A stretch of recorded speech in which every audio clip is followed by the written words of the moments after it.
Well, hello there. I thought I would pop in here and do a live stream today to respond to a question that I received on one of my videos. In particular, this one was through YouTube. So if you don't know me, my name is Brianna McWilliam. I'm an author, educator, Reiki practitioner, and creative arts therapist, and I've been in the field for about 13 years now. And I'm wild about attachment theory. I'm also kind of a law of attraction person, and I like incorporating mindfulness-based approaches with creative arts therapy's interventions to help heal attachment wounding. So if you're interested in learning more about me, I will put a link in the caption of this video. I sell a course on healing attachment wounds, which is what really birthed this particular group, and I also have a few bonus offers going on with that right now, which I'll tell you more about later. But today what I want to do is address a question that was posed on a video I did recently. So the recent video that I did was on breadcrumbing demystified, 5 ways the avoidant partner sends mixed signals in relationships. And so in that video, I mentioned that sometimes the avoidant partner gets into these relationships that are kind of all or nothing. And I think I said that it is the nothing that terrifies. And so this person asked a question, well, what do you mean by it's the nothing that terrifies? So this is a video in which we're going to get kind of heavy. It's le petit mort, sex and death, life and death instincts, eros and thanatos, okay? So to my mind, it's not actually just avoidant or what I call rolling stone attachment. It's also anxious or what I refer to as open heart attachment. But qualitatively, these are two ends of the same stick. Okay, so something happened somewhere along the way where whomever or whatever you are, the essence of your being, whether you want to think of it as your soul, your higher self, your true self, your spirit, whatever words or vernacular, your source energy that you attribute to it, that whatever happened throughout your childhood and adulthood and through conditioning of your environment and societal conditions, basically we are trained to prioritize what's going on outside of us over what's going on inside of us. And then we have a reaction to that pressure, okay? And so sometimes we become sort of anxiously clinging and or reaching for things outside of us then so that we can feel supported and as if we matter, because because we've been trained to emphasize that, we feel we need that in order to matter, okay? Because we've been taught that that's what matters. On the other hand, we feel invaded upon by that kind of conditioning. And so to protect ourselves from feeling as if we are going to lose ourselves in all of that, we cut ourselves off from it, okay? And we have this sort of push-pull relationship to it because as much as we may want to feel separate from other people and society and emotional and human bonds, they are in essence a part of who and what we are as human beings. It's part of our experience here on Earth, right? So it's sort of like finding that balance between too far and too close, okay? And oftentimes when we struggle with insecure attachment styles, we lean one way or the other. But typically it's this kind of fluid, dynamic thing that happens. We want closeness, but then we get close and we feel scared, so we tell ourselves stories to sever the closeness, okay? Or to hold tighter to it, right? Even though it's not working, okay? So what is it about the nothing that terrifies? So to my mind, this applies both to anxious and to avoidant characteristics. So when you are when you are young, and I'm going to give you kind of two scenarios here. When you are young and you have parents who maybe don't have a lot of tools in terms of how they manage their own emotional life. And then they expect their child to sort of be unconditionally loving them and managing their emotional life for them. Then what happens is that child starts to take on a level of responsibility that really wasn't theirs. And so they start to feel this sense of deep obligation to behaving and acting and doing certain things which may be outside of their comfort zone in order to foster the attachment relationship with whomever that primary caregiver was. Because remember, in your brain, attachment is about survival. It's about survival. It's a behavioral system that is instinctual, that is ingrained in us from birth, that says that we have to preserve the attachment relationship no matter what because it's essential to our survival. Okay. So then when you get older and you start to attract love partners and your attachment system is stimulated and there's something about them that reminds you, and it's probably stimulated because there's something about them that reminds you of your early attachment figures, you think this person is necessary to my survival. And that extends to mental and emotional and spiritual. We really begin to think and feel and believe that way.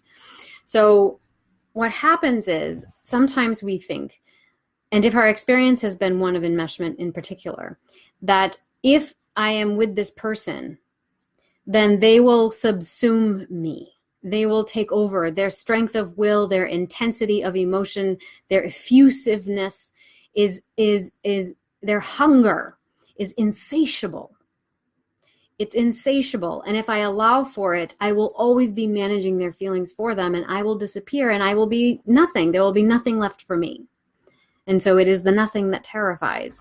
And so if in an avoidant dynamic, usually they will be drawn to someone who's very effusive and kind of insatiably emotionally hungry, because that person is expressing a part of themselves that they've cut off to some degree, right? But then they get into that relationship and then they're confronted once again with the parts of themselves that are like that.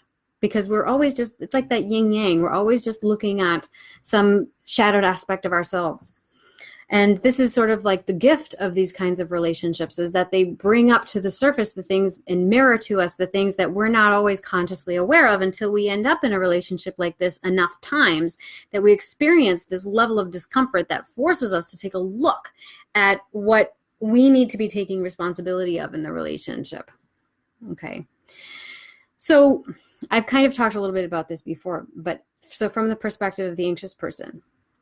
So oftentimes the anxious person is struggling with a sense of self to begin with. They feel as though a lot of what they have, who they are and what they've been defined by is how much they give, how much they give to someone else, how integral they've made themselves to someone else's life and functioning.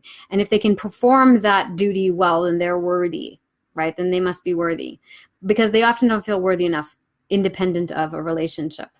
And then it gets translated into feeling bored or not getting enough stimulation or whatever it is. And really it's just a discomfort with being with the self because we don't feel connected to the self. So what happens is they get into a relationship, and part of what they are seeking in the relationship by overgiving and by showing up too much and by being hypersensitive to what someone else needs to the sacrifice of their own needs, because they don't actually really know half the time what their own needs are. And if they had a sense of it, they would tell themselves that's too needy and suppress it anyway, and then become anxious or depressed because they're turning their resentment in on themselves. Okay, is that what happens in that moment? Is like then their partner starts to feel that, and even if you don't say anything, the thing is that when you repress your needs and or you're not aware of them and you kind of rely on your partner to somehow figure it out for you because you're just going to do everything your partner wants anyway because that's what you think is going to make them stick around, that when you do that, what you are emoting, it's called affect, but what you are affectively communicating with your energy, that communicates 1,000 times louder than anything you literally say. So you might say, no, I don't need anything. But if you do, and you're not acknowledging it because you think that's going to be a threat to the attachment relationship, because remember, that's what you think is going to help you survive this life on that reptilian brain level, right? What happens is that dissonance is actually what's being read. And so then the partner feels like, oh, she's suppressing things and I'm making her miserable because she's not owning up to what she wants. I'm using the pronoun she, but it could be they or anyone, right?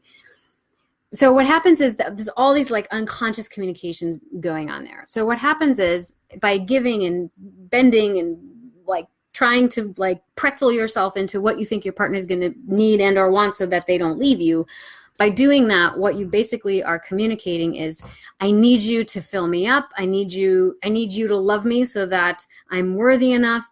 I need you to, get with the program and want and be in this relationship in the ways that I want you to be in this relationship so that I can feel like I'm enough, so that I can feel like I'm succeeding, so that I can feel like I'm doing my job right. Okay. But what happens is, because you're always relying on someone else to do that, it never gets sated. you never actually feel satisfied. And because it's actually an internal mechanism. And so even if you are with like a secure partner and they don't create a lot of that like drama for you, you start to feel bored. You start to feel like they're too good for you. You start to feel like they're not a challenge. And because they haven't made you earn it, right? What does that mean? I want someone with an edge, or I want someone who's challenging. What you're really saying is you want someone that makes you earn it, which means that you're looking for someone with whom to live out that negative internal belief. Okay. So what happens is when you do get into that pattern and you're trying so hard to convince someone that, no, if you just stay with me, this relationship will be great. No, we're soulmates. We can make it work, right? No, this was meant to be. I'm so passionate about this, right? And you're trying so hard to convince them. There's actually some aspect of you that's being satisfied in the effort, okay? Because if you didn't have to make that effort, you wouldn't believe that the love was true, right? That hasn't been your experience. That's not the way your neurons wired together, all right? So what happens is in that communication, you're actually saying to your partner, you're more than enough for me, right? Because then you end up attracting a partner who has all these things that they beat themselves up about. And they'll be like, no, I'm going to hurt you. I can't be in this relationship. And you're like, no, you won't. You're great. Like you're trying to like bolster their self-esteem so that they don't leave you because you're terrified of being left. And then basically what's happening is you're saying to them, as much as you're trying to convince them that, yes, you are enough, you're great, you're awesome, you just need to see that and then we'll be okay. The problem is you're also at the same time communicating to them that they will never be enough because you yourself don't feel like you're enough because you're trying so hard to keep them around, because if they didn't, then you'd be abandoned and then you wouldn't feel like you're enough. And even in the relationship, you don't feel like you're enough because you keep trying to people please to prove that you're worth something. So it's this like hamster wheel, just keeps going round. So the thing is that's a nothing too. That's a state of nothingness. That's like, if you're not here, then I'm nothing. Okay. So the nothing terrifies the anxious as well, but it looks different on the outside, which is together or separate. Okay. And so there's degrees of this too. Oftentimes, lots of different language and labels in the realms of attachment literature. But you know, it really comes down to being able to hold boundaries. And I know anyone who's read a lot about self-help is probably like deep into learning about boundaries, but it's about like being in a relationship and really knowing and honoring and believing and sticking by that you're responsible for your feelings and someone else is responsible for theirs. Okay. And so people will do things to try to get you to feel responsible for how they feel. And then sometimes you will do things to try to get your partners to feel responsible for how you feel. And in that moment, you have to be really mindful and aware of, how am I holding this for myself?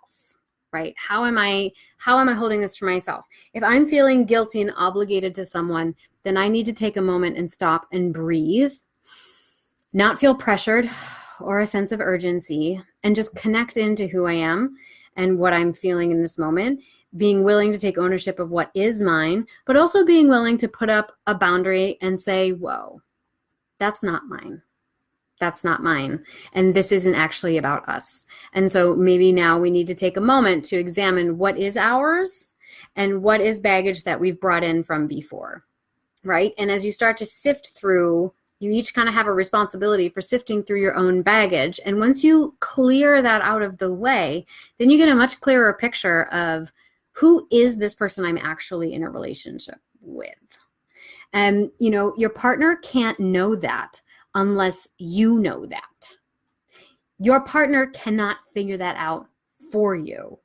And as much as you may want them to, the problem is in the end, you end up resenting them for it. Because as much as you depend on a partner to figure you out for you, what happens is in that moment, they disempower you. And then you start resenting that your power was taken away. And then your attachment system gets inflared. And then you think that you are powerless without them. Okay.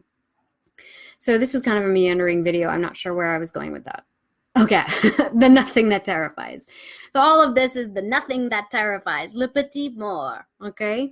So it's both being subsumed and overtaken by a partner that wants to just be completely merged and enmeshed with you, and it's being completely abandoned and left alone by a partner. This notion that you are alone and that there's no one there with you. And a lot of this is internal. A lot of this is internal. A lot of it is struggling with to establish a sense of self. And one way that you start to do that is you start to learn about boundaries. Now, boundaries sounds really kind of abstract, I know, to a lot of people. But when you know what you like and what you don't like, guess what? You've established a boundary, okay? When you know, and so I'm an art therapist, so in art therapy, that becomes a metaphor for a lot of things. So like as something as basic as picking which colors you like, that's when we start in working with clients on how to show them who they are, especially if they're struggling with who they are. So, and just noticing the way that it feels in your body to notice something about what you like and what you don't like, and then to see how that one of that decision, one preference like that builds upon the previous. And then before you know it, you've got a system of knowings about yourself that has now started to erect some boundaries for yourself and a sense of connection with that. And when you're able to do that, then you start to have this right and left brain communication going on. So for example, that's actually what fosters integration of right and left brain. So, okay, so I chose orange and I chose like a blue. I'm going to use both hands to do this. It's just going to be a scribble drawing. It's not going to look like anything. I've done these before in the group. Some of you who have been around for a while know what I'm doing. And if you're willing to do it with me, I'd love to see them in the feed. So I'm going to take one in each hand. I'm going to do a scribble drawing, and I'm going to make sure that my arms cross the midpoint, okay, because we're working on bilateral integration. They do things like this in EMDR protocols, but EMDR protocols are so boring. So we're going to make it fun and playful, because that's the part that we want to activate with the wounded inner child, right? So I'm crossing the midline, just making some scribbles on the page. And what I'm doing now is I am sort of trying to create a new synaptic pathway in my brain, and I'm trying to release any energy that I may have tied up in whatever momentum I've got going on around something that bothers me. So I'm sort of loosely holding on to a narrative in my head about money and business, because I know that I'm going to be moving soon, and so I've got some insecurities around that. So this is just what it looks like. It's just a scribble drawing. Okay, this is just an exercise for creating new pathways in the brain and promoting integration, okay? And so there's a couple ways that you could go from here. You might pick out shapes in the drawing and start to illuminate them, like just start to bring them out with different colors that you might choose. And I'm kind of seeing this sort of flower popping up here, so I'm just gonna quickly sort of draw that out of the image here. I'm using oil pastels, but you could use anything you want, really. Crayons, markers, all that good stuff. So this is just an exercise. So for me, I saw kind of like a flower in the middle there. It's kind of making me think, I'm seeing it kind of like floating in water. It's kind of a serene sort of image that's coming up for me, which is nice. Not always serene. So this is sort of what emerged for me in that.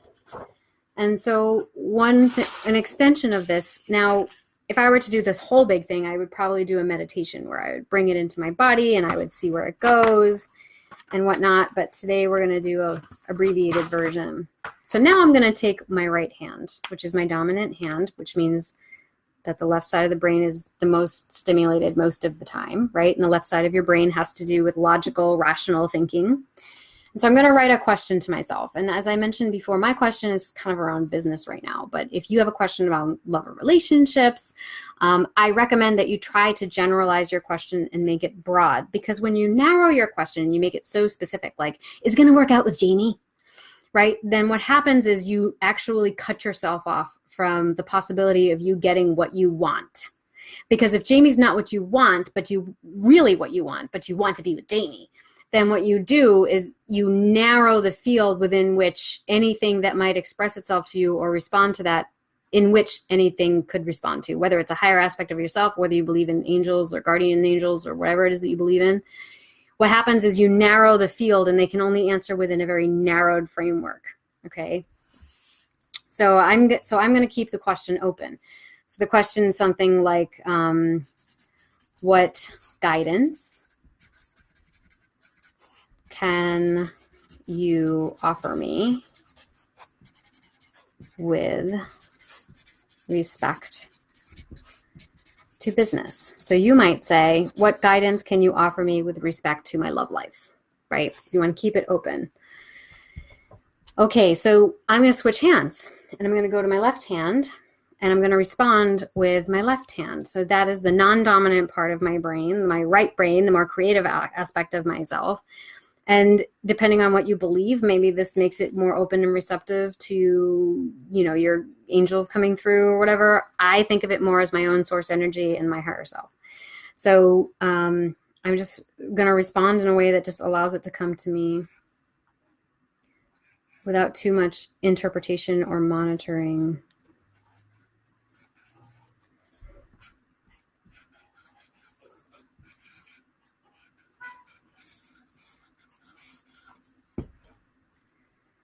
And of course it's abstract. It's actually probably more abstract than it's been in a while.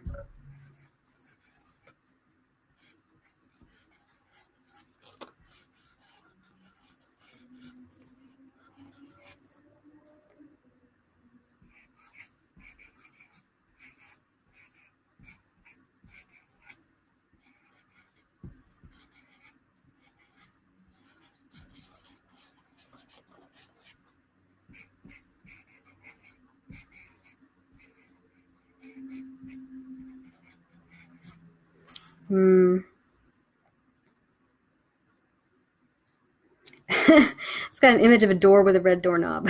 So I guess I'm just going to draw it. Doesn't always come through in words, I guess. All right. So, red doorknob. So this is what came through for me. And it's open up the field, raft on the lake, smooth ride opens the portal. And then a door with a red doorknob. So open up the field, I would say, is a response to what I just said, which was that when you ask questions that are too specific, you narrow the field, right? So open up the field. I asked, what guidance can you offer me with respect to business? So maybe my asking about business is too specific because all of your energy is in one bucket.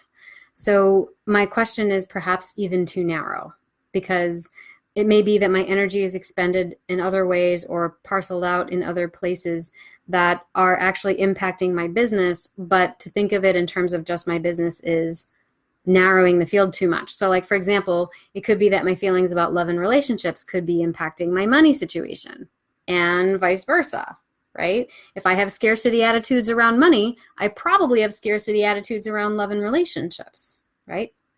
So I have to think about that. Raft on the lake, smooth ride opens the portal. So I guess the lake thing makes me think of the flower on the water. Stream. So Abraham Hicks is coming to me. It's like going upstream or downstream thinking. So like when you go with the flow of life, it's more of a smooth ride and that will open up doors for you, right? So that means to find the next relieving thought and or feeling. So probably what I need to do is some cognitive reframing around my business. And I like the red doorknob makes me think of passion. So I think it just means like ride the river downstream and keep following the direction of your passion. Open up the way that I'm thinking about things. Maybe try to think outside the box a little bit. And that's what I need to do. So, this is one exercise to kind of just get the wheels turning. But this is also an aspect of how you get in touch with yourself. It's also an aspect of how you start to build out a sense of self so that the nothing doesn't terrify, whether you're anxious or you're avoidant. So I hope this video was entertaining. And if anybody decides to do this exercise for themselves, I would love to see what you come up with in the comments below. And if any questions were raised for you, or thoughts or reflections, I would love to see those too. So if you're interested in learning more about this, I had mentioned I'd tell you more about my course. I have a course, it's called Healing Attachment Wounds, and it's 7 weeks that take you through the course of 7 lessons, all of which are geared towards taking you from feeling kind of confused and lost about love and relationships to standing much more sovereignly within yourself and connecting in with your inner being. And it's kind of a 3-pronged approach. There's didactic lectures, so each lesson has about 20 to 30-minute lecture on neuroscience, attachment theory, mindfulness-based approaches, and creative arts therapies interventions. And then for each lesson, there's also a guided visualization and then an arts-based tutorial similar to the one we did today. So if you have any interest in that, I will post a link to that in the captions video. And I'm also offering a bonus if you purchase this month, another course called Ignite Your Love Light, and that's a 5-day challenge, which looks at 2 limiting beliefs, how to practice being in a loving vibration, and it ends with a soul journey with a guest shaman and health coach, Kristen Boyer. So I'm going to put that in the caption of this video, and I look forward to reading your feedback.